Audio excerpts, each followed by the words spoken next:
Paz, graça e bem. Todos me ouvem bem? Amém? Nós continuamos na série Enviados, Jesus, Missão e Glória. E nós estamos refletindo a respeito de como Deus estabelece na sua palavra alguns critérios para que nós possamos realmente imitá-lo na sua missão. Assim como Jesus foi enviado, nós somos enviados. E assim como Jesus foi enviado para transformar, nós somos enviados para transformar. A palavra do Senhor nos diz que nós devemos buscar a excelência, e a excelência está contida na plenitude do Filho de Deus, a estatura do varão perfeito, para que nós sejamos como Ele é. Inclusive, na nossa peregrinação cristã, o objetivo final é nós sermos como Ele é. Inclusive, o apóstolo João nos diz que nós seremos como Ele, pois o veremos como Ele é. E é sobre isso que nós queremos falar no dia de hoje. Hoje nós iremos falar sobre o tema enviados para libertar. Enviados para libertar. A frase que eu começo nessa noite é: você foi liberto para libertar. Como Jesus foi enviado, agora você também é chamado a transformar vidas ao seu redor. Você foi enviado, você foi liberto, melhor dizendo, para libertar. E como Jesus foi enviado, agora você também é chamado a transformar vidas ao seu redor. Quantos foram libertos nessa noite, digam amém.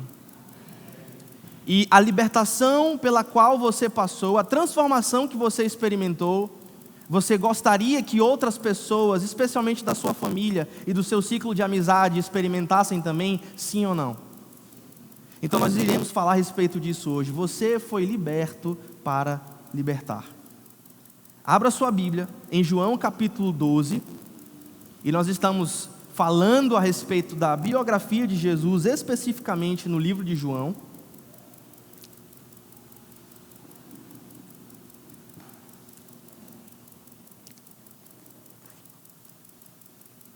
Abra sua Bíblia em João capítulo 12, e nós iremos ler do verso 37 até o verso 50.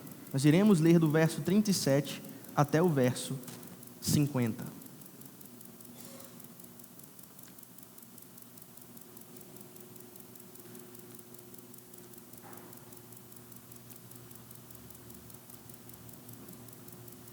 Diz assim a palavra do Senhor: apesar de todos os sinais que Jesus havia realizado, não creram nele. Aconteceu conforme o profeta Isaías tinha dito: Senhor, quem creu nessa mensagem e a quem o Senhor revelou o seu braço forte? Mas o povo não podia crer, pois como Isaías também disse, o Senhor cegou os seus olhos e endureceu o seu coração, para que os seus olhos não vejam, seu coração não entenda e não se voltem para mim, nem permitam que eu os cure. As palavras de Isaías referiam-se a Jesus, pois viu a sua glória e falou sobre ele. Isaías viu a glória de Deus, especificamente quando da ocasião do seu chamado, no capítulo 6 do livro do profeta Isaías. Ainda assim, muitos creram em Jesus, incluindo alguns dos líderes judeus, porém, eles não declararam sua fé abertamente, porque tinham medo que os fariseus os expulsassem da sinagoga. Eles amaram mais a aprovação das pessoas do que a aprovação de Deus. Quantas pessoas você conhece que amam mais a aprovação das pessoas do que a aprovação de Deus? Jesus então disse em alta voz à multidão: se vocês creem em mim, não creem apenas em mim, mas também naquele que me enviou. Pois quando veem a mim, veem aquele que me enviou. Eu vim como luz para brilhar nesse mundo, a fim de que todo aquele que crê em mim não permaneça na escuridão. Não julgarei aqueles que me ouvem, mas não me obedecem, pois eu vim para salvar o mundo e não para julgá-lo. Jesus veio para salvar o mundo.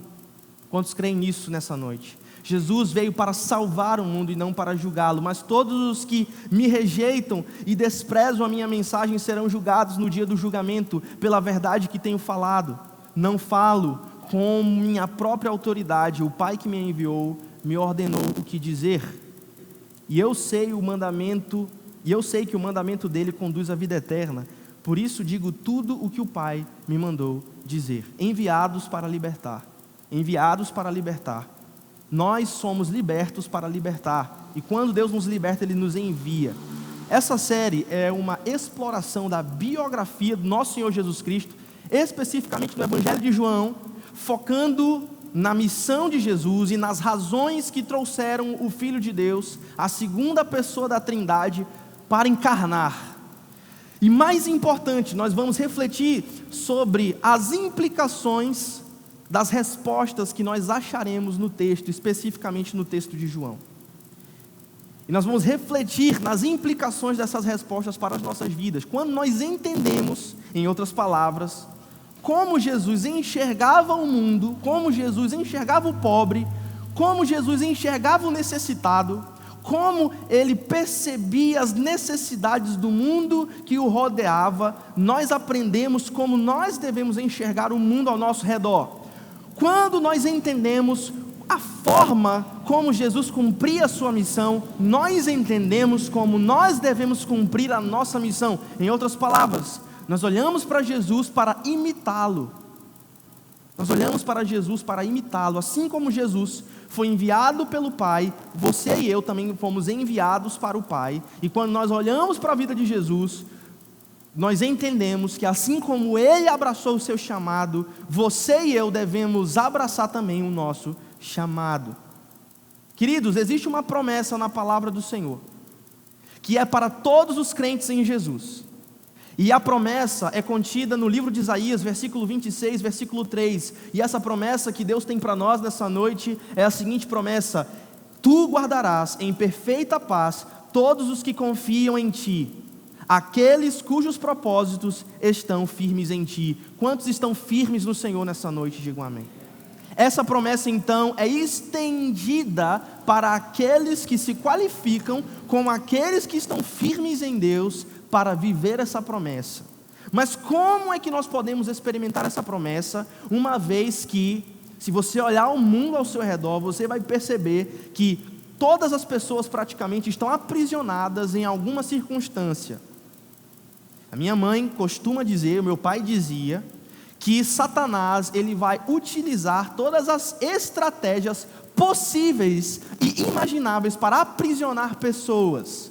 Satanás ele domina estratégias que ele usa de forma sagaz, e a palavra de Deus alerta a respeito dessa qualidade, digamos assim, desse predicado do adversário. Ele é um adversário sagaz, e ele usa a sua sagacidade para bolar estratégias que vão prender as pessoas. Então, como é que nós podemos desfrutar das promessas de Deus, especificamente da promessa que diz que nós seremos guardados em paz? E quantos de nós precisamos de paz nessa noite? Se nós estamos firmes no Senhor. Queridos, o mundo não tem paz porque o mundo está preso nas cadeias do medo. O mundo está preso nas cadeias da ansiedade. Nós somos a geração da ansiedade, das doenças da alma. O mundo está preso e somente será verdadeiramente livre quando entender que Deus ele não somente dá a paz, mas Ele liberta. Jesus liberta. E somente a sua sabedoria nos guia à verdadeira liberdade. E essa verdade nós encontramos na sua palavra. Essa sabedoria nós encontramos na sua palavra. E Ele nos liberta de 3 formas. E essas 3 formas são, que nós encontramos no texto. Nós somos libertos pelo poder de Jesus. Quantos foram libertos pelo poder do Senhor Jesus nessa noite? Digam amém. Nós somos libertos também pela luz de Jesus, e nós somos libertos pela justiça de Jesus. Em primeiro lugar, nós somos libertos pelo poder de Jesus. Veja o versículo 37. O versículo 37 nos diz da seguinte maneira: apesar de todos os sinais que Jesus havia realizado, não criam nele. Pense da seguinte maneira: existiam inúmeras pessoas que eram contemporâneas de Jesus e viram de perto os seus milagres, mas mesmo assim não acreditavam nele. Vou repetir: existiam inúmeras pessoas que eram contemporâneas de Jesus, existiam inúmeras pessoas que viam os milagres que ele fazia e mesmo assim não acreditavam nele. Aí você pode perguntar: pastor, por que essas pessoas não acreditavam em Jesus? E a resposta pode parecer contraditória. Perceba, no versículo 40, o texto nos diz que Deus endureceu o coração daquelas pessoas para que elas não crescem. Deus endureceu, ou seja, um ato deliberado da parte de Deus para endurecer o coração daquelas pessoas. Deus quis endurecer, em outras palavras, o coração daquelas pessoas. Mas se você passa 2 versículos para frente, no versículo 43, você vai ler que aquelas próprias pessoas endureceram o próprio coração. Então, se por um lado no versículo 40, aquelas pessoas tiveram seu coração endurecido por Deus, no versículo 43, o texto vai nos dizer que elas mesmas endureceram o próprio coração. Então eu pergunto para você nessa noite, qual é a verdade? Essa questão não é nova, essa questão não é uma particularidade do Novo Testamento. No Antigo Testamento nós vemos outra versão dessa realidade. Quando nós lemos a história da libertação do povo de Israel das garras do faraó, nós vemos algo muito semelhante. A Bíblia nos diz que Deus endureceu o coração do faraó. Mas no mesmo texto em que a Bíblia nos diz que Deus endureceu o coração do faraó, nós lemos também que o próprio faraó endureceu o seu coração. E aí eu pergunto para você novamente, qual é o certo? Foi Deus que endureceu o coração de faraó ou foi faraó que endureceu o seu próprio coração? Quantas pessoas, inclusive o faraó, se você for fazer uma analogia, ele viu também os milagres que Deus fez. E como Deus trouxe julgamento sobre 10 deuses que os egípcios tinham, e cada praga era um julgamento sobre o Deus. Mas ao mesmo tempo que faraó viu todos aqueles atos de poder, ele endureceu o seu coração, e o mesmo texto diz que Deus endureceu o coração dele. Qual é o certo? E o que dizer de quando Deus disse para o povo de Israel: eu vou mandar a Síria para te castigar, porque você é uma nação rebelde, adúltera e idólatra. E no mesmo texto em que Deus diz que vai mandar a Síria para disciplinar o seu povo, nesse mesmo texto, Deus diz que vai punir a Síria por ter feito exatamente a mesma coisa que Deus mandou eles fazerem. Qual é o certo? E a resposta bíblica é: as duas coisas estão certas. As duas coisas estão certas. Deus tanto endurece o coração do faraó, como o próprio faraó endurece o seu próprio coração. Deus tanto manda a Síria disciplinar o seu povo, como a Síria, com o seu intento mal, é passiva do julgamento divino, porque fez uma escolha errada. E aí você pode estar com a cabeça em parafusos. Não fique. Sabe por quê? Porque essa é uma doutrina central da Bíblia. A doutrina da soberania divina e da responsabilidade humana. Sim, Deus é 100% soberano sobre todas as coisas que acontecem, e ao mesmo tempo você e eu somos responsáveis pelas escolhas que fazemos. Deus é soberano e nós somos responsáveis, e se nós não entendermos essa doutrina, poucas coisas nós entenderemos a respeito da Bíblia. Muitas vezes eu e você pensamos que se Deus é soberano sobre todas as coisas, as nossas escolhas não importam. Quantos de vocês já pensaram assim? Se Deus é soberano, como pode o homem ser livre? Se Deus determina todas as coisas, o que posso eu determinar? Mas isso não é verdade. As Escrituras nos ensinam que sim, Deus é soberano. Louvado seja o seu santo nome. Ele tem o controle sobre todas as coisas. Louvado seja o seu santo nome. Mas ao mesmo tempo, as nossas escolhas são reais e as nossas escolhas têm consequências. Quantos de vocês estão pagando ou já pagaram um preço muito caro por causa de escolhas erradas? Levantem a mão. Todo mundo, né? Todo mundo já passou por isso. Inclusive você que não levantou a mão, você já passou por isso também, porque eu conheço você. Não é não? Essa é a doutrina, mais uma vez, da soberania divina e da responsabilidade humana. Isso pode ser confuso, parecer confuso, isso pode parecer difícil. E de fato é. Os teólogos chamam essa realidade de antinomia. A antinomia é aquilo que nós entendemos como uma aparente contradição. Parece uma contradição, mas na verdade não é. Parece uma contradição, mas na verdade é uma verdade gloriosa que eu e você não temos condições de entender. E é por isso que a nossa mente entende como uma contradição, mas não é uma contradição. E quando você abraça essa doutrina, você pode não entendê-la. Assim como várias coisas a respeito de Deus você não entende. Mas quando você abraça essa doutrina, a sua vida é liberta. Quando você abraça que Deus é soberano, e quando você abraça que você é responsável, isso é libertador. Queridos, existem 3 tipos de pessoas no mundo. Pastor, que tipos de pessoas existem no mundo? Eu vou dizer para você agora. Existem as pessoas ansiosas, por quê? Por que você é ansioso? Você já parou para pensar nisso? Por que as irmãs geralmente são mais ansiosas que os homens? E quando o homem é ansioso é porque o negócio está feio mesmo, sim ou não? Agora, geralmente as irmãs são ansiosas. Eu pergunto para você, por que você é uma pessoa ansiosa? Eu pergunto para as mamães aqui nessa noite, por que você é ansiosa em relação ao futuro do seu filho? Por que você, pai, é ansioso no que diz respeito ao futuro da sua família? Esse é o primeiro tipo de pessoa. Essas pessoas, elas são ansiosas e controladoras, porque elas acreditam que tudo depende delas. São aquelas pessoas que acham que tudo depende da responsabilidade delas. Essas pessoas, se você é uma pessoa que você acha que tudo depende de você, você indissociavelmente vai se tornar uma pessoa ansiosa. Se você acha que tudo depende de você, você vai se tornar uma pessoa ansiosa.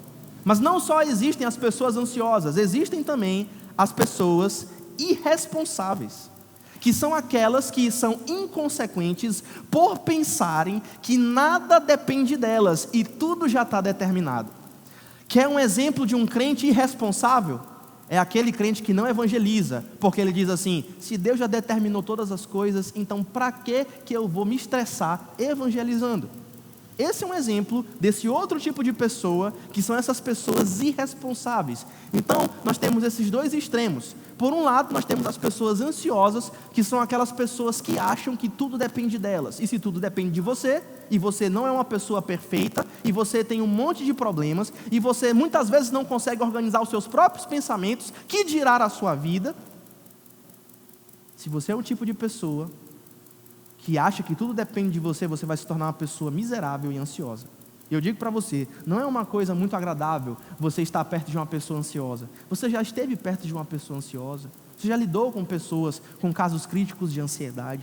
Não é uma experiência muito agradável, você vai concordar comigo. Por outro lado, você tem o outro extremo, que são as pessoas irresponsáveis, que elas dizem assim: deixa a vida me levar, vida leva eu. Por quê? Porque elas acham que tudo já está determinado e elas não têm responsabilidades sobre absolutamente nada. E você vai concordar comigo que essas pessoas também não são muito agradáveis de você estar por perto. Pessoas irresponsáveis irritam. Pessoas irresponsáveis dão nos nervos. Pessoas irresponsáveis nos tiram da graça, sim ou não? Você já lidou com alguma pessoa irresponsável na sua vida? Mas existe um terceiro tipo de pessoa, que é você. Amém? Não sei, né, pastor, se eu vou dizer amém. Não sei o que tu está falando, né? Sabe por que você vai dizer amém? Você é um terceiro tipo de pessoa, porque você compreende que Deus te deu promessas, você compreende que Deus te deu princípios, e que você não precisa nem ser ansioso, uma pessoa desagradável, e nem ser um irresponsável, outra pessoa desagradável. Sabe por quê? Porque você entende que mesmo que Deus seja soberano, você também tem responsabilidade sobre as suas escolhas. Deus te deu promessas, Ele vai te guardar em perfeita paz, se os teus caminhos forem firmes nele. Aí eu pergunto para você, quantos de vocês estão com seus caminhos firmes no Senhor, em todas as áreas da sua vida? Se você não faz a sua parte, como você quer gozar da promessa de Deus, sendo que ela está explicitada nas Escrituras? Você compreende que Deus te deu promessas, você compreende que Deus te deu princípios, e quando você entende isso, você se torna livre, você é enviado para libertar, porque você foi livre pela verdade da palavra do Senhor. Aí eu faço uma pergunta para você nessa noite, você que é crente, quantos são crentes aqui nessa noite? Digam amém. Pastor, eu sou simpatizante do Evangelho, né? Não existe isso. Ou você é amigo de Deus, ou você é inimigo de Deus. Ou você é filho de Deus, ou você é filho do mal. Não existe meio termo no reino de Deus. Aí a pergunta que eu faço para você nessa noite, para você que é crente: você acredita na soberania de Deus? Quantos acreditam na soberania de Deus? Digam amém. E se você acredita na soberania de Deus, você acredita que as suas más escolhas podem arruinar a sua vida? Vou repetir. Você que é crente e acredita na doutrina da soberania divina, você acredita que as suas más escolhas podem arruinar a sua vida? Pastor, qual é a resposta bíblica para isso? Eu vou dizer para você agora. A resposta bíblica é: sim, as suas escolhas podem arruinar a sua vida, mas não de forma definitiva. Eu vou repetir para você gravar. Sim, as suas más escolhas podem arruinar a sua vida, mas jamais de forma definitiva. Quer que eu te dê um exemplo? José tinha muitas qualidades no início da sua vida, mas ao mesmo tempo ele tinha muitos defeitos. José pisou muito na bola, mas ele fez muitos gols, perdão, eu acabei de ler aqui. Ele fez muitos gols, mas ele pisou também muito na bola. José era um jovem imaturo. José era aquele tipo de jovem, pensa num adolescentezinho que tudo ele é o melhor. Você já lidou com esse tipo de gente? Aquele adolescente dizia assim: não, eu sei jogar bola melhor. Não, as minhas notas são melhores. Não, meu pai paga a escola mais cara. José era esse tipo de gente. Uma pessoa desagradável, uma pessoa irresponsável, uma pessoa ansiosa. Deus tinha dado promessas para ele, mas ele queria antecipar essas promessas, contando os seus sonhos para os seus irmãos. Ou seja, ele era uma pessoa que oscilava entre os dois extremos. Ao mesmo tempo em que ele era uma pessoa ansiosa, que queria antecipar as promessas de Deus, ele era uma pessoa extremamente responsável. José cometeu muitos erros. José foi imaturo, José foi orgulhoso, prepotente. E por causa da sua prepotência e do seu orgulho, por causa da sua irresponsabilidade, mesmo que ele tenha acertado muito, isso trouxe provações tanto para José como para as pessoas que estavam ao seu redor. No entanto, e aqui eu quero que você preste atenção nisso, no entanto, apesar de todo o sofrimento que José colheu pelas suas más escolhas e pelas escolhas daqueles que o odiavam, ou seja, não somente José tinha feito más escolhas, mas pessoas que o odiavam tinham feito escolhas para prejudicar ele também. Ou seja,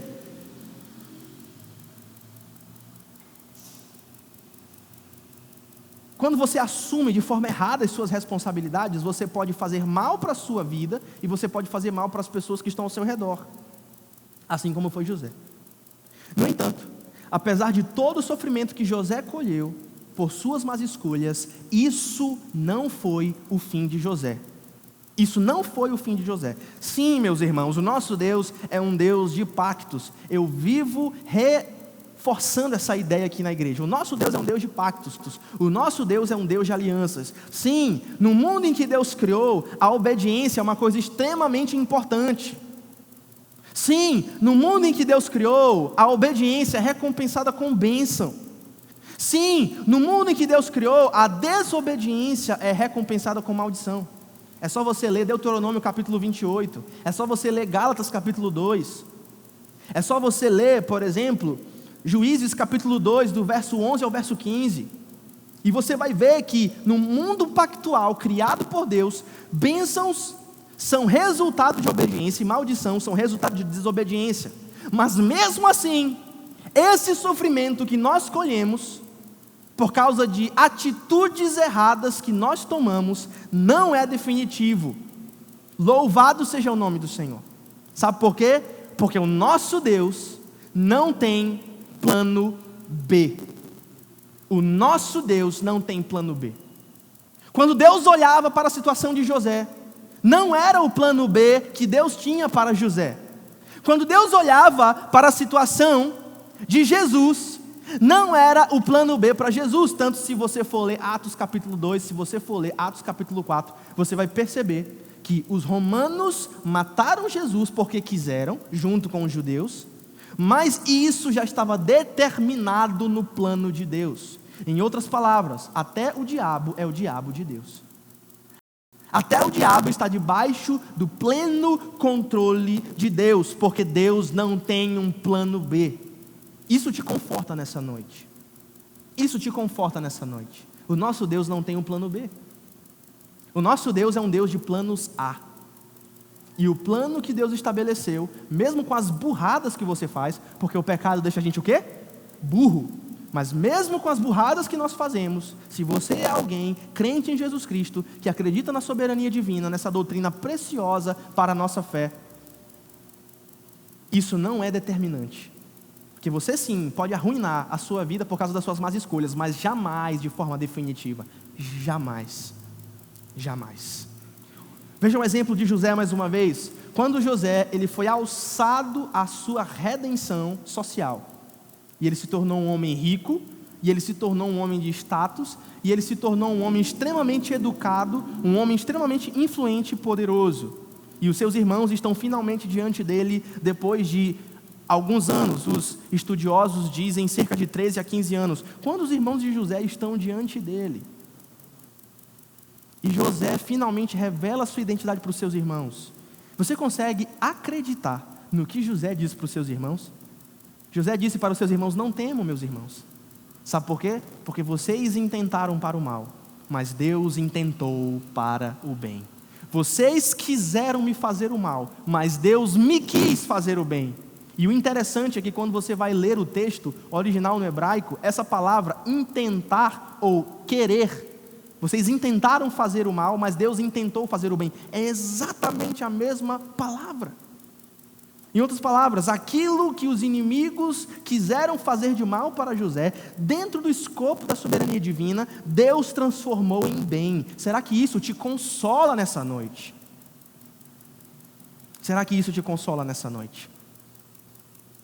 Vocês planejaram o mal contra mim, mas Deus transformou o bem em bem, melhor dizendo. E eu quero dizer para você aqui nessa noite, muitos de vocês acham que as suas ansiedades, eu estou falando para pessoas aqui que têm todo tipo de história de vida, e eu quero dizer para você que você pode achar que as suas ansiedades e as suas irresponsabilidades acabaram com a tua vida. Mas o que a palavra do Senhor diz nessa noite? A palavra do Senhor diz nessa noite que se você, os seus inimigos e as suas circunstâncias planejaram o mal contra você, Deus tem poder de transformar isso em bem. Louvado seja o nome do Senhor. Porque no escopo da soberania divina, dentro do plano da soberania divina, aquilo que é intentado jamais é definitivo. Quantos entendem o que eu estou dizendo? Digam amém. O mal que foi planejado, Deus transformou em bem. E quando você entende isso, você se torna verdadeiramente livre. Porque você sabe que o seu Pai está no controle. Quantos tem um Pai que está no controle nessa noite? Digam amém. O meu Pai está no controle. O seu Pai está no controle. Não existe absolutamente... Então você olha essa temática por todas as Escrituras. Você olha, por exemplo, Paulo dizendo que não existe nada mais inútil que Satanás possa fazer contra nós do que trazer acusação contra nós. Porque Deus nos justifica. Mesmo que Satanás traga acusações de coisas que nós fizemos, se nós estamos em Cristo Jesus, não importa o que nós fizemos, importa o que Cristo fez por nós. Louvado seja o nome do Senhor. E quando você entende isso, você se liberta, porque você não se torna nem uma pessoa ansiosa, nem uma pessoa irresponsável. Nós somos libertos pelo poder de Jesus, o poder que transforma o mal em bem. É esse Deus que eu e você servimos. É esse Deus que nos comissiona para libertar outras pessoas que passam por situações difíceis, mas dentro do plano da soberania divina, essas coisas ruins pelas quais passamos, Deus tem poder e em última análise transformará em bem. Transformará em bem. Esse Deus que transforma o mal em bem e que não permite que o mal seja definitivo. E nós somos enviados para libertar outras pessoas com esse mesmo poder. Lembra do nome da nossa série? Enviado, Jesus, missão e glória. Jesus foi enviado para libertar as pessoas que eram ansiosas. Jesus foi enviado para libertar as pessoas que eram irresponsáveis. E Jesus foi enviado para salvar a minha vida e a tua vida nessa noite. O que você vai fazer com essa promessa? A faca e o queijo estão nas tuas mãos. O que você vai fazer com essa promessa? Será que você vai ser guardado na paz de Deus? Ou você não é firme nele? E por isso não desfrutará dessa paz. Se você não é firme nele, você é ansioso. Se você é ansioso, como é que você possivelmente pode ter paz? É isso que Deus está dizendo nessa noite. Mas esse Jesus, que foi enviado para libertar outras pessoas, nos envia hoje para libertarmos essas pessoas pelo seu poder. Então nós somos libertos pelo poder de Jesus, mas em segundo lugar, nós também somos libertos pela luz de Jesus. Nós somos libertos pela luz de Jesus. Versículo 46 nos diz assim: eu vim, Jesus está dizendo, eu, Jesus, vim para brilhar neste mundo, a fim de que todo aquele que crê em mim não permaneça na escuridão. Em outras palavras, Jesus nos oferece uma libertação profunda. Eu já acabei de falar, Jesus nos liberta da ansiedade, e tem gente ansiosa aqui que precisa de libertação. Jesus nos liberta da irresponsabilidade, de nós não termos o controle da nossa vida, porque somos escravos de paixões, dinheiro, sexo, seja lá o que for. Mas ao mesmo tempo em que nós somos encorajados por essa palavra de que Jesus veio para nos libertar, nós nos sentimos extremamente ofendidos com essa realidade.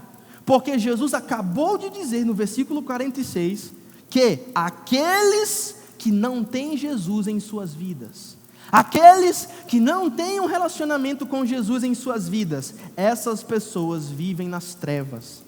Não importa o quanto elas digam que são religiosas, não importa o quanto elas digam que fazem caridade, não importa quantas esmolas elas dizem que dão, não importa se elas sabem as músicas da Ponto Bereia, não importa se elas fizeram uma playlist das canções da igreja no Spotify delas, no YouTube delas, isso não importa. Jesus está dizendo que se alguém não tem um relacionamento salvífico com Ele, se alguém não tem um relacionamento de obediência com Ele, essa pessoa está em trevas. Você conhece alguém que diz que é, mas não é? Eita, que você queria que essa pessoa estivesse aqui hoje, né? Você queria que essa pessoa estivesse ouvindo hoje. E Jesus está dizendo, olha, pode passar. A presença do mal é a ausência do Evangelho. Eu vou explicar o que isso quer dizer. A presença do mal é a ausência do Evangelho. Só existe uma fonte verdadeira de luz. Vou repetir, só existe uma fonte verdadeira de luz. Que fonte é essa, pastor? Cristo. Só existe uma fonte verdadeira de luz, e essa fonte é Cristo, e sem Ele nós só temos trevas. Só existe uma fonte verdadeira de luz, e essa fonte é Cristo. E se nós não temos Cristo, nós só temos trevas. E estar nas trevas, o que significa estar nas trevas? Estar nas trevas é uma metáfora. O que é uma metáfora? Uma figura de linguagem. É uma ilustração que nos ajuda a entender verdades espirituais. Jesus usava metáforas o tempo todo, assim como usava parábolas. Na verdade, a parábola é uma espécie de metáfora, né? A parábola é um tipo de metáfora. Estar nas trevas, essas trevas que Jesus vem para nos libertar, é uma metáfora para duas coisas. Em primeiro lugar, a falta de esperança. E em segundo lugar, o mal moral, a maldade humana. As trevas que Jesus fala aqui são uma metáfora para essas duas realidades, a falta de esperança e a maldade moral, o mal no coração da humanidade. Quando você fala com uma pessoa que está passando por uma grande dificuldade e você sabe que ela está na pior, e você pergunta para ela, João, como é que você está? E João vai dizer, olha, está ruim, mas eu vejo uma luz no fim do túnel. O que João está querendo dizer? Ele está querendo dizer que, muito embora a situação esteja difícil, ele vê uma luz de esperança no meio dessa situação difícil, sim ou não?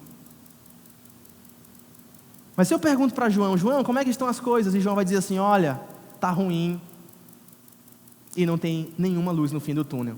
Então isso quer dizer que a situação de João é uma situação irreversível e que está escuro e não tem nenhuma luz no final do túnel. E toda esperança já se foi.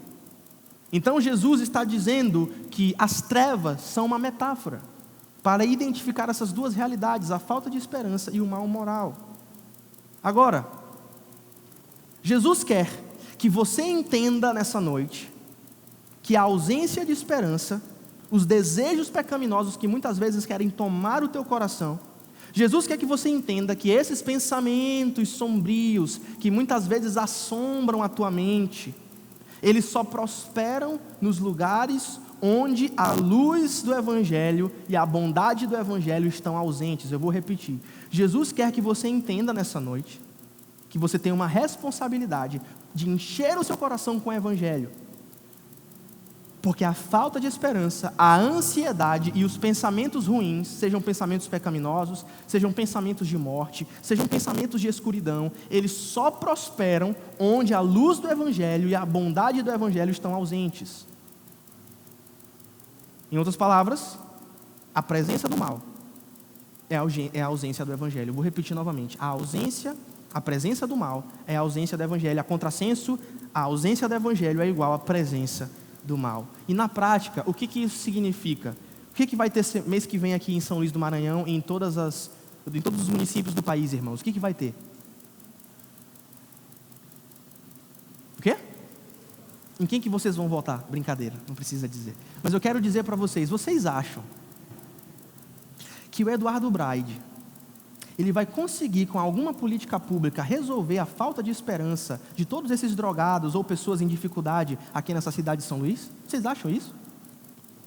Vocês acham que Brandão está ligando para vocês? Vocês acham que algum presidente, vocês acham que alguma corte de justiça, vocês acham que alguém vai conseguir resolver esse problema da falta de esperança, dos maus pensamentos que assolam o teu coração, e muitas vezes a tua batalha já é perdida no pensamento, e o pensamento é o coração, né?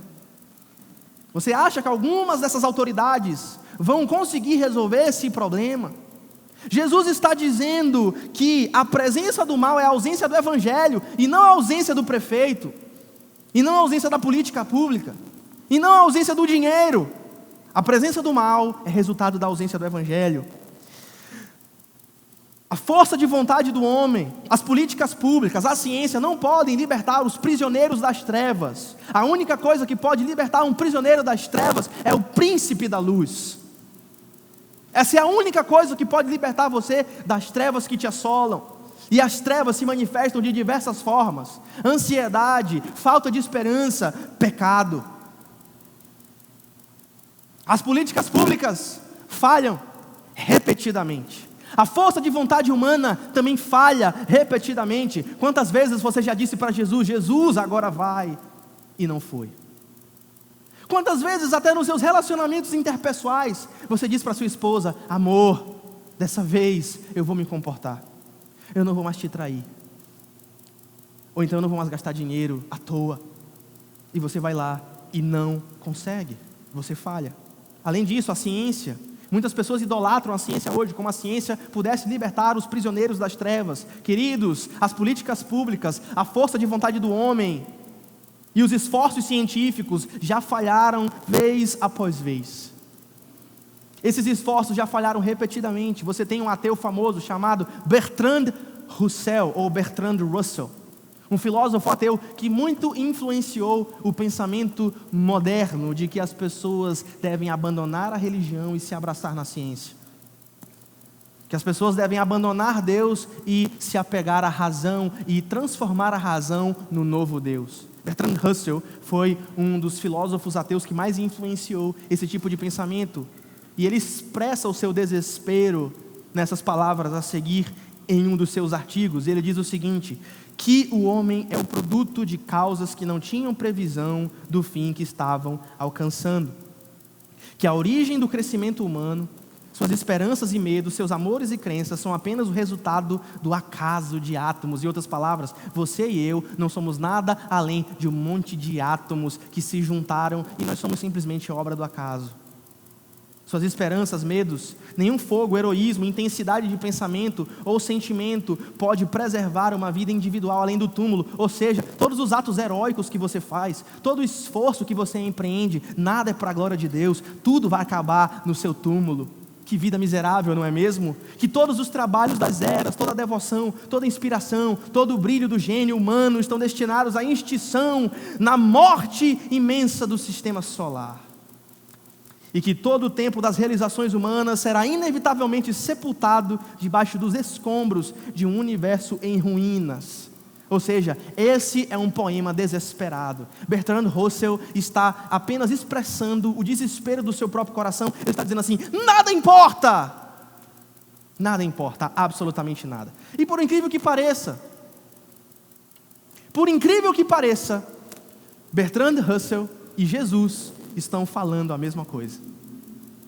Bertrand Russell e Jesus estão falando a mesma coisa. Sabe o que eles estão falando? Se a vida sua, se a vida minha não é nada além de matéria, a nossa vida é a vida mais miserável que existe. Se nós não temos um propósito para além dessa vida, se nós não temos uma missão que transcende a nossa própria finitude, nós somos os seres mais sem sentido, nós somos as criaturas mais miseráveis que existem. E é isso que Jesus está dizendo. Eu sou a luz que veio libertar vocês das trevas. E se vocês continuarem somente na ciência, sabe o que vocês vão descobrir? Trevas.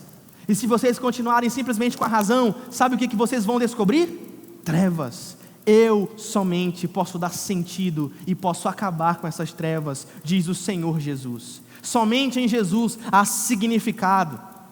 Mas além disso, Jesus está nos dizendo que sem Ele, nós não conseguimos resolver não somente a falta de esperança, mas sem Jesus, nós não conseguimos resolver o problema da maldade. Nós não conseguimos resolver o problema da maldade no mundo. A maldade continuará, pois todos pecaram e precisam da graça e da glória de Deus. E aí você pode perguntar: pastor, mas não existe nenhum político que seja um bom político, que possa resolver o nosso problema? Não existe nenhuma pessoa boa trabalhando por nós, em alguma esfera da sociedade. Não existe ninguém bom que faça um trabalho bom e que possa dar uma vida boa para nós. E a resposta é não. Sabe por quê? Porque não existem pessoas boas. Todos pecaram e carecem da glória e da graça de Deus. Não existem pessoas sem pecado e, portanto, não existem pessoas boas. Agora, se não existem pessoas boas e se não existem pessoas sem pecado, como é que a gente pode saber o que é certo e como é que nós podemos saber o que é errado? Nós vivemos em uma sociedade em que as pessoas que têm dinheiro, as pessoas que têm influência e as pessoas que têm poder, essas pessoas determinam o que é certo e o que é errado, inclusive determinam tendências que vão ditar a forma como nós vivemos a nossa vida. Veja, por exemplo, os escândalos que hoje nós vemos dia após dia de influenciadores que recebem uma quantia estúpida de dinheiro para ditar muitas vezes os rumos dos teus filhos. No mundo em que nós vivemos, homens maus que têm dinheiro, homens perversos que têm influência e homens perversos que têm poder determinam o que é certo e o que é errado, e é exatamente esse o nosso problema. Nós queremos resolver o problema do homem olhando para a própria causa do problema, que é o próprio homem. E aí vem o coach e diz para você que tudo que você precisa para vencer na vida está dentro de você. É ou não é verdade? Você já tem raiva de coach como eu tenho? Meu irmão, você tem muitos problemas. Você tem muitas feiuras dentro da sua alma. Você tem muitas cicatrizes, muitas delas ainda nem sararam completamente. Resultados de problemas que você mesmo causou. Então, como é que nós determinamos o que é certo e o que é errado? Nós precisamos olhar para fora de nós, para Jesus. Jesus é aquele padrão, é aquela luz que alumia as nossas consciências e que mostra para nós o que é certo e o que é errado. Nós não podemos olhar para nós mesmos, nós precisamos olhar para fora de nós. E essa luz para a qual nós precisamos olhar se chama Jesus Cristo de Nazaré, e Ele está aqui nessa noite para iluminar o teu coração, para libertar você dessas trevas que você está vivendo. Louvado seja o nome do Senhor. Louvado seja o nome do Senhor. Seja livre nessa noite. Ele foi enviado para libertar os cativos, os oprimidos. Olhemos para Jesus, olhemos para aquele que está fora de nós. Isso aqui é sabedoria de Deus para a tua vida. Isso aqui é sabedoria de Deus para a tua vida, preste atenção. Deus está te oferecendo uma oportunidade nesta noite. Deus está te oferecendo uma chance nessa noite, para que através da luz de Cristo, tu possas finalmente vencer a falta de esperança e os desejos pecaminosos que dominam muitas vezes o teu coração, que se apossam muitas vezes da tua mente. Você não está cansado de perder a batalha na mente? Você não está cansado de muitas vezes ceder à tentação, porque há muito tempo você já perdeu a batalha na mente? Jesus está te oferecendo uma grande oportunidade, que através dessa luz, a luz que Ele proporciona, a luz do seu sacrifício, a luz da sua graça, a luz da sua glória, você finalmente vença essa falta de esperança, você finalmente vença através da luz de Jesus os desejos pecaminosos, você finalmente vença através da luz de Jesus as paixões que dominam o teu coração e os inimigos que dominam a tua mente e te escravizam. Sabe por quê? Sabe por quê que Jesus oferece a chance de você não ser mais escravizado? Porque essa luz de Jesus liberta. Essa luz de Jesus liberta. Chega de hipocrisia. Chega de prepotência. Chega de orgulho. Chega de achar que você consegue, porque são essas crenças que te aprisionam, porque elas não estão enraizadas na verdade. Semana passada nós falamos a respeito de como pessoas usam Deus. Elas acham que Deus é o seu gênio da lâmpada, que elas podem esfregar, e esse Deus estará à disposição delas, para conceder a elas aquilo que elas tanto querem. As coisas não funcionam assim no reino de Deus. Semana passada nós falamos a respeito de como muitas vezes nós queremos usar a Deus para buscar a libertação, mas a gente não quer o libertador, a gente só quer a libertação. Sim ou não? Quantas pessoas você conhece? Talvez você seja essa pessoa que você quer uma vida próspera, você quer uma vida onde você goza da bênção de Deus, mas você não obedece à lei do Senhor. Você quer uma vida próspera, mas não obedece os princípios. Vamos largar disso. Vamos abandonar essas práticas. Nós queremos conserto nas nossas vidas e nos nossos relacionamentos, com Deus em primeiro lugar e com o nosso próximo, mas nós quebramos valores que foram estabelecidos por Ele. Nós queremos conserto, mas quebramos valores. Semana passada nós falamos a respeito da nossa hipocrisia, porque nós queremos ser julgados com graça e misericórdia, mas quando o nosso próximo precisa de um julgamento gracioso e misericordioso, nós somos incapazes de dar esse julgamento para ele. Nós apontamos o dedo, mas não queremos que apontem o dedo para nós. E muitas vezes nós mesmos nós não conseguiríamos ser absolvidos se fôssemos julgados pelos padrões que nós impomos sobre as pessoas. Porque se o outro mente para mim, ele é mentiroso, safado. Mas se eu que minto, pastor, o senhor não sabe pelo que eu já passei. Não é isso que acontece? Não é isso que acontece, igreja? Nós precisamos parar de palhaçada. Nós precisamos parar de meninice. Nós precisamos parar de imaturidade. E nós precisamos que a luz de Deus varra o nosso interior. Nós expulsamos Deus do controle das nossas vidas, e nós temos a pachorra, nós temos a audácia de nos surpreendermos quando os demônios tomam conta. Se a gente tira Deus do controle, o que você acha que vai sobrar? Nós rejeitamos a luz de Cristo que nos liberta, e depois nos espantamos quando nos deparamos e vemos que nós estamos presos nas trevas. Mas eu te digo nessa noite, você não precisa mais continuar nas trevas. Jesus quer libertar você nessa noite, em nome de Jesus. Jesus quer libertar você, em primeiro lugar, da hipocrisia que te torna uma pessoa aprisionada. E em segundo lugar, Jesus quer raiar dentro de você a sua luz, para que você se torne uma pessoa que não seja ansiosa, não se torne uma pessoa imatura e irresponsável, mas se torne uma pessoa que se apossa das promessas de Jesus pela fé. Agora, vamos lá. Como é que Jesus vai nos libertar? Eu acabei de falar, olha, você não precisa mais viver essa vida, porque Jesus vai libertar. Como é que Ele liberta? Através da sua justiça. Nós somos libertos pela justiça de Jesus. Veja o versículo 47. Não julgareis aqueles que me ouvem, mas não me obedecem. Sabe por quê? Porque eu não vim para julgar o mundo, mas eu vim para salvá-lo. Jesus veio para salvar o mundo. Queridos, Jesus não veio para julgar o mundo, mas Ele veio para salvar o mundo. Sabe o que acontece aqui nessa noite? Eu conheço a história de muitos de vocês aqui. Com muitas pessoas aqui eu já tive a oportunidade de conversar. E eu conheço a história de algumas pessoas aqui. E muitas pessoas aqui vivem debaixo de um peso de julgamento. Muitos de vocês estão vivendo debaixo de um peso de julgamento. Parece que tudo e todos à sua volta estão julgando você o tempo todo. Parece que a tua mãe está te julgando e você nunca é suficiente para a tua mãe. Parece que o teu pai está te julgando e você parece que nunca é suficiente para o teu pai. Os teus filhos te julgam.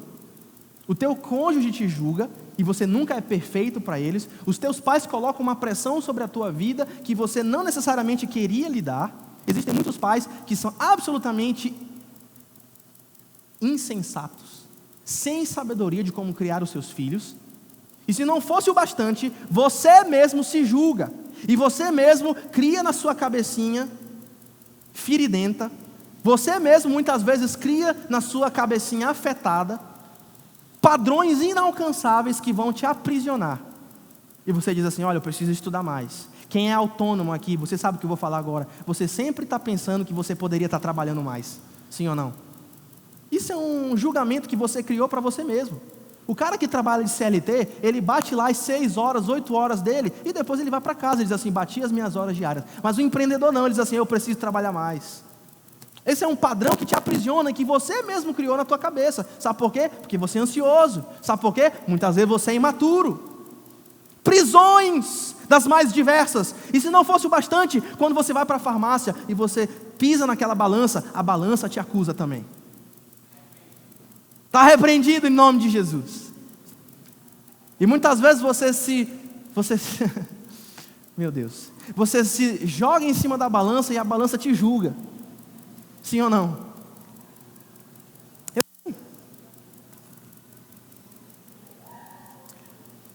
Ano passado, eu estava com 92 quilos. E eu vivi isso constantemente. Toda vez que eu pisava naquele diacho daquela balança, e aquela balança me acusava, e eu me sentia a pior pessoa do mundo. Hoje, 1 ano depois, eu perdi 7 quilos. Louvado seja o nome do Senhor. Quem levantará acusação contra os eleitos de Deus? Louvado seja o nome do Senhor. Muita dieta, muito jejum e atividade física. Cuide do seu corpo, senão a sua esposa vai ficar viúva bem novinha e todos os problemas que isso vai acarretar para a sua vida, né? Então, queridos, você não precisa viver debaixo de um jugo de acusação. Você não precisa viver debaixo de um jugo de acusação. Sabe por quê? Jesus foi julgado para que você não fosse condenado. Amém? Jesus foi julgado para que você não fosse condenado. Jesus carregou a nossa culpa. E Jesus nos deu um recibo.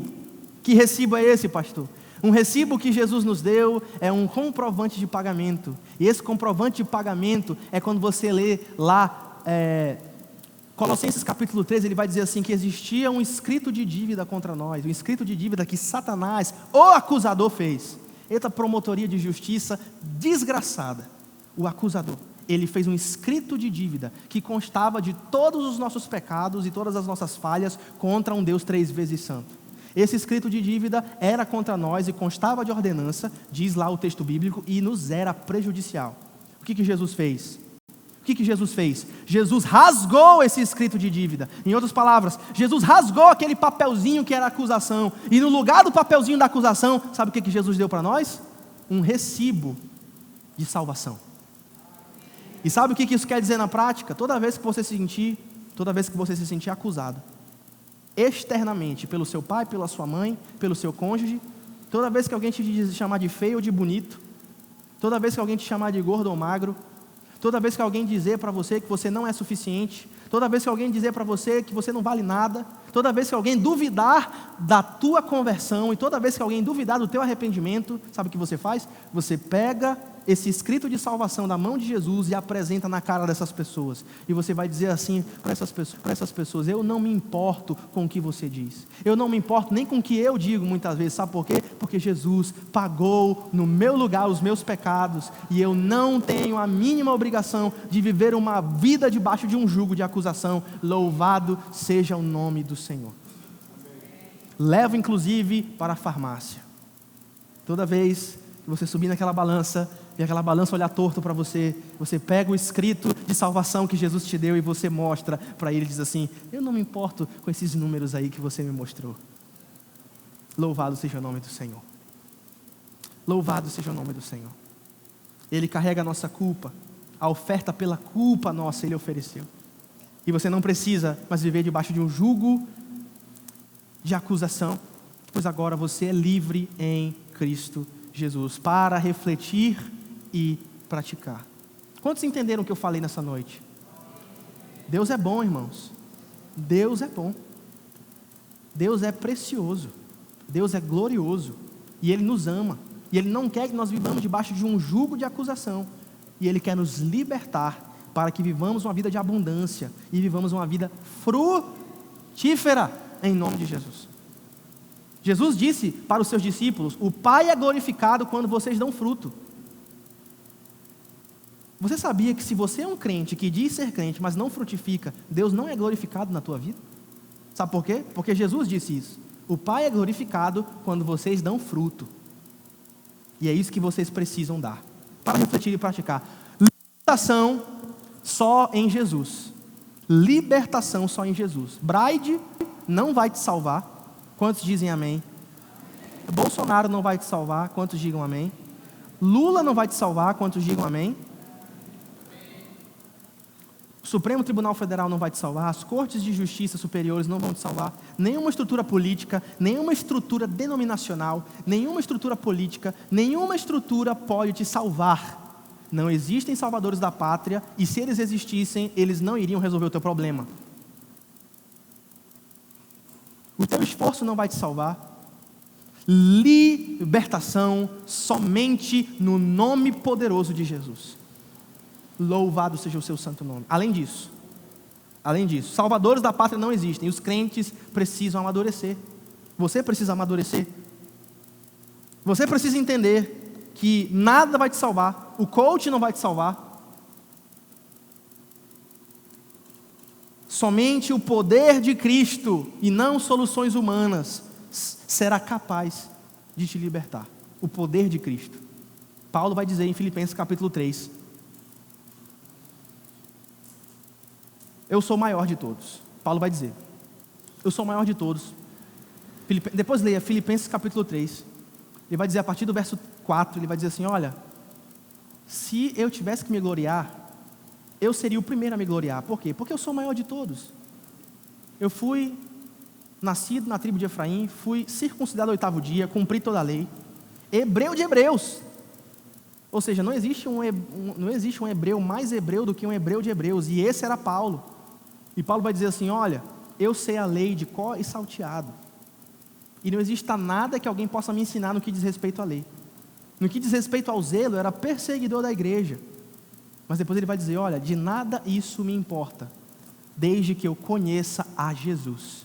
E sabe o que Paulo quer conhecer? O poder da sua ressurreição e a comunhão dos seus sofrimentos. É isso que você precisa. É isso que você precisa. E é nisso que existe a sua libertação. Libertação só em Jesus. Segundo, reconheça que Deus é soberano. Reconheça que Deus é soberano, mas também reconheça que você é responsável. Diga para a pessoa do seu lado: você é responsável. Você é responsável. Ah, pastor, uma vez salvo, salvo para sempre. Mas não mostra fruto de arrependimento não, para ver o que acontece contigo. Ser cristão é ser obediente, irmãos. A fé que salva jamais vem só. Ela sempre vem acompanhada de atos de justiça e frutos de arrependimento, segundo os termos da própria Escritura. Reconheça que Deus é soberano e reconheça que você é responsável. Querido, eu quero te dizer uma coisa nessa noite. Presta atenção para mim. Sabedoria de Deus para a tua vida. Sabedoria de Deus para a tua vida. Se você seguir o que está escrito, não tem como dar errado. Sabe por que muitas vezes ainda dá errado? Porque nós não estamos nos esforçando para obedecer ao Senhor da forma como deveríamos obedecer. Nós ainda cedemos àquele pensamento. Nós ainda cedemos naquela parte do coração. Nós não submetemos essa outra parte do coração. Muitas vezes somos preguiçosos. Se você seguir o que está escrito, não tenha dúvida de que vai dar certo. Sabe por quê? Porque o nosso Deus é um Deus de pactos. O nosso Deus é um Deus de alianças. Aqueles que o obedecem, aqueles que guardam seus testemunhos, aqueles que guardam os seus estatutos e aqueles que guardam a sua lei, receberão o seu favor. Então, lembre-se que Deus é soberano, mas lembre-se que você também é responsável. Mesmo Deus estando no controle, nós somos responsáveis por seguir os seus princípios. Você recebeu princípios nessa noite. Você recebeu sabedoria de Deus nessa noite. Você recebeu instrução nessa noite. Você recebeu promessas nessa noite. A pergunta que eu faço para você é: que tipo de pessoa você vai ser? Você vai ser aquela pessoa que busca se submeter à obediência do Senhor, busca viver pelas suas promessas, ou você vai ser aquela pessoa irresponsável ou ansiosa, que acha que tudo depende de você, ou você vai ser aquela pessoa irresponsável que acha que nada depende de você e você vai deixar a vida te levar, vida leva eu? Que tipo de pessoa você vai ser nessa noite? A obediência traz bênçãos. A obediência traz bênçãos. E as nossas escolhas têm consequências. Embora a graça de Jesus nos redima quando falhamos, e isso é verdade. Quando confessamos, nós nos apossamos do perdão que Deus nos dá, isso é verdade. Mas a bênção, preste atenção nisso. A bênção está ligada à nossa disposição de obedecer à sua vontade. Não pense que você vai gozar das promessas de Deus e não pense que você vai receber o favor de Deus se você vive uma vida deliberadamente desobediente. Amém? Mas eu quero te deixar com essa resposta de esperança. Deus quer te libertar nessa noite. Deus quer raiar a sua luz nos seus pensamentos cheios de trevas e nebulosos por tantos pecados e ansiedades. É isso que Deus quer fazer nessa noite na tua vida. Ele é o Jesus, o Filho de Deus. E a sua cruz nos liberta. Quantos podem dizer um amém para essa afirmação? A cruz de Cristo nos liberta. Louvado seja o nome do Senhor. A cruz de Cristo nos liberta.